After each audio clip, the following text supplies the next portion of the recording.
So I already discussed this a little bit, that the primary reinforcers or the primary rewards that we're going to be using is going to be space and variations of how to give the dog space in order to reward them for a job well done.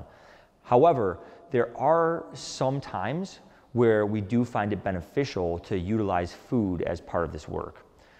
Generally speaking, especially for any of you guys that are relatively new to this process, I'm going to encourage that you only use food after you've given yourself a safe amount of space. Meaning, I don't want you to try to be rewarding your dog with food if you're at all within any bit of a threshold zone or a danger zone.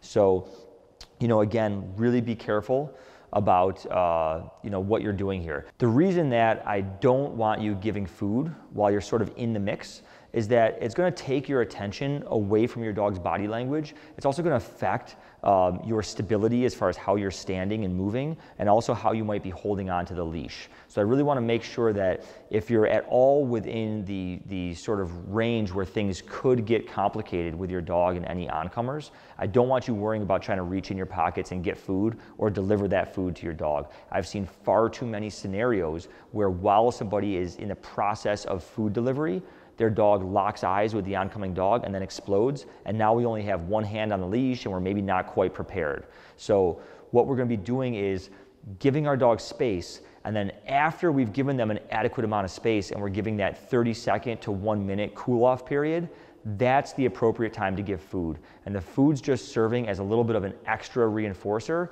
It also can help to mitigate any stress that has accumulated throughout the process. So when we give our dogs food, it kind of takes their mind off of what was going on and really tends to have the opposite physiological effect of any stress that accumulated while we were approaching the other dog. As far as toys are concerned, I really don't recommend using toy rewards while we're working with our reactive dogs in these contexts. And the reason for that is that toy rewards are going to tend to bring up the dog's overall level of arousal.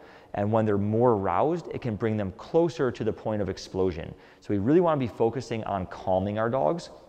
And for most dogs, they might get a little bit excited over food, but it doesn't really get their heart cranking the way a good game of tug or a ball or anything like that goes. So if you have a dog that's highly toy motivated, we're going to refrain from using toys while we're out and about working through some of these setups. You can absolutely use toy rewards in your other obedience away from other dogs. So you can absolutely use toy rewards when you're hanging out in your house and working on your recalls or working on your place command. But when we're out doing setups, we're going to suggest that you don't use toy rewards because it can actually make your dog more predisposed to reacting in that moment. Okay, so I want to make very clear that I'm not saying that playing with your dog with toys is going to make them more reactive overall, or that playing tug with your dog is going to make them more reactive overall. All I'm saying is in the moment, if we're playing tug with our dog, it's bringing their arousal level up, which means in that moment, they might be more prone to reaction because their heart's already racing a lot faster and they're already in a far more tuned in state of mind.